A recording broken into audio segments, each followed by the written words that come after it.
Hey, it's Professor Gould. We're going to move on with our discussion of photosynthesis and start talking about these light reactions and then talk about light and what exactly we mean by light energy. Okay, so this is a chloroplast here. This is a little drawing of a chloroplast. We've got a thylakoid, or a stack of thylakoids here. This is a granum, this whole thing. This is has a bunch of chlorophyll molecules on it, which are going to get hit by light energy. They're going to absorb water, split water using the energy from light, and they're going to use the energy from light as well as, they're going to use the energy from light to split the water, remove the hydrogens, and put those on another coenzyme called NADP. When we add the hydrogen, it becomes NADPH.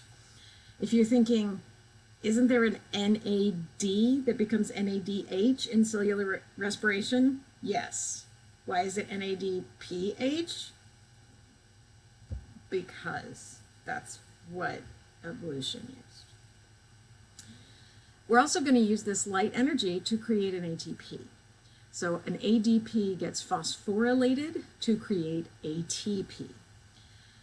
And when that happens, because we've taken the hydrogen off the water, we're going to create oxygen gas. So of course you need two hydrogens to get the two oxygens to make an oxygen gas. So we're actually going to have four hydrogens to make four NADPH. You don't actually need to know the numbers of these things.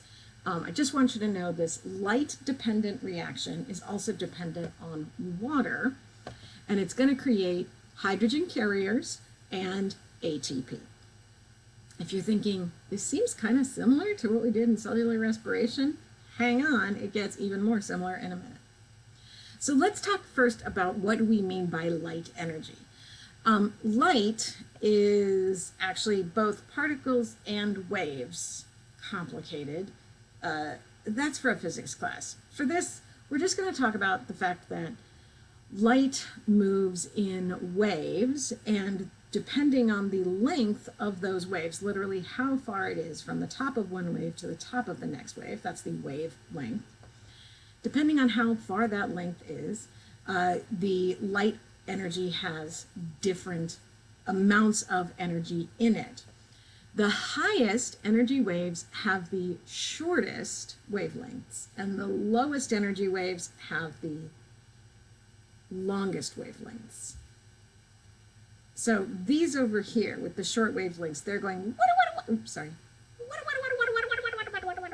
And these over here are like, whoa. Okay? Seems backwards to me, but anyway. The light that we can see is called visible light. And people named it visible light because that's what people can see. We cannot see more powerful light than this. More powerful light than purple is, with a shorter wavelength, is ultraviolet, meaning that it is more violet than violet. More powerful than that are X-rays, and more powerful than that are gamma rays. Down on this other end, we cannot see anything with a longer wavelength or less energy than red. We call that infrared, meaning literally under red. Microwaves have an even longer wavelength. Yeah, the things that make your microwave oven go have less energy in each wave. If you're confused by this, so am I. Physics, man, it's complicated. If it makes you feel any better, physicists have the same level of understanding of biology that I have of physics. And then radio waves have an even lower energy, and the difference between the radio stations on your radio is the length of the waves between the different radio waves. So there you go. Okay, so we're going to concentrate on this spectrum of visible light.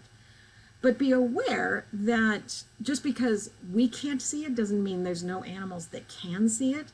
And in fact, insects see very well in UV light, and plants actually have coloring that can be seen in UV light. And Lots of animals can see an infrared light as well. Things that live in the dark can often see infrared. Okay, so we know that plants use the colors that aren't green. Okay, so here's the thing about light and color that is so confusing and back-ass word, and that is that the light that we see is the light that is reflected.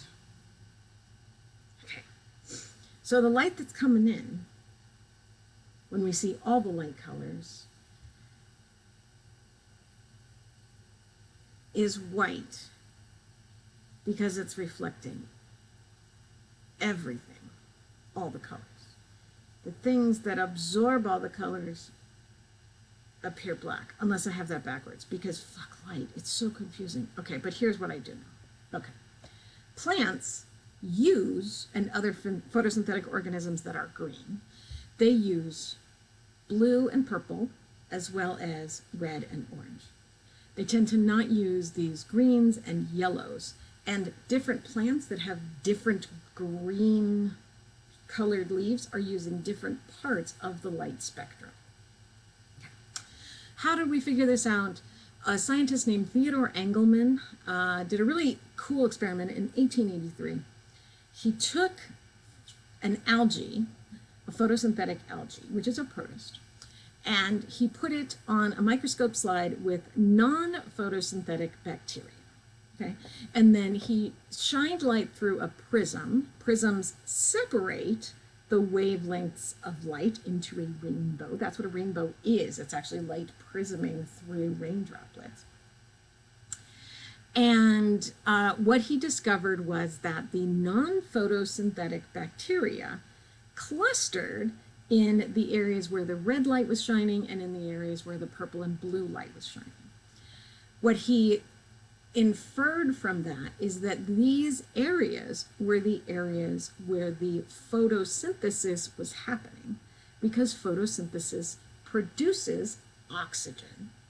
The non-photosynthetic bacteria were clustering in the areas where the oxygen was being produced. Okay? So over here, this part of the algae that was getting the purple light, it was able to do a lot of photosynthesis, therefore it was making a lot of oxygen, therefore the bacteria were able to survive there because there was oxygen and they need the oxygen in order to do cellular respiration. This area in the middle that was getting green light and yellow light, that area was not doing photosynthesis, and so the bacteria couldn't live there. So the bacteria moved to where there was oxygen, or just died in a place where there wasn't oxygen. Hopefully that makes sense. Okay, so the reason that plants appear green is because they are reflecting green. Okay. So the main pigments in plants is called chlorophyll, and there are a couple different kinds of chlorophyll. Chlorophyll A is the most useful, most powerful. It absorbs both blue-violet light and red light. Okay, there's also chlorophyll B that absorbs blue and orange. So if you see plants that have a bluer leaf, they're using more of that chlorophyll blue. If you see plants that have more of a yellow-orange leaf, they're using more of that chlorophyll B. So those two primary pigments are the ones in the plant leaves that are actually absorbing the light energy. And because they're absorbing the light, that light is not getting reflected. Now let's talk about why plants turn yellow in the fall, or why trees turn their leaves yellow and orange in the fall and drop their leaves. And it actually has to do with the fact that there are other pigments at work as well, because it would be really wasteful of plants to just waste all this yellow-orange light. They have other pigments called carotenoids, which I'll show you in a minute, that absorb this yellow-orange light and red light. In the fall, trees stop doing photosynthesis. All right, here I have to do a little asterisk, okay? This is based on the more temperate climates, or more northern or more southerly away from the equator climates where winter, in the winter, the ground freezes. And there's less sunlight because the sun is at a lower angle. And so the plants, especially the trees, stop doing photosynthesis, kind of go into a hibernation mode, and just like chill, literally, for the winter. And then they put leaves back on in the spring when there's more sunlight, the days lengthen, and the environment warms up.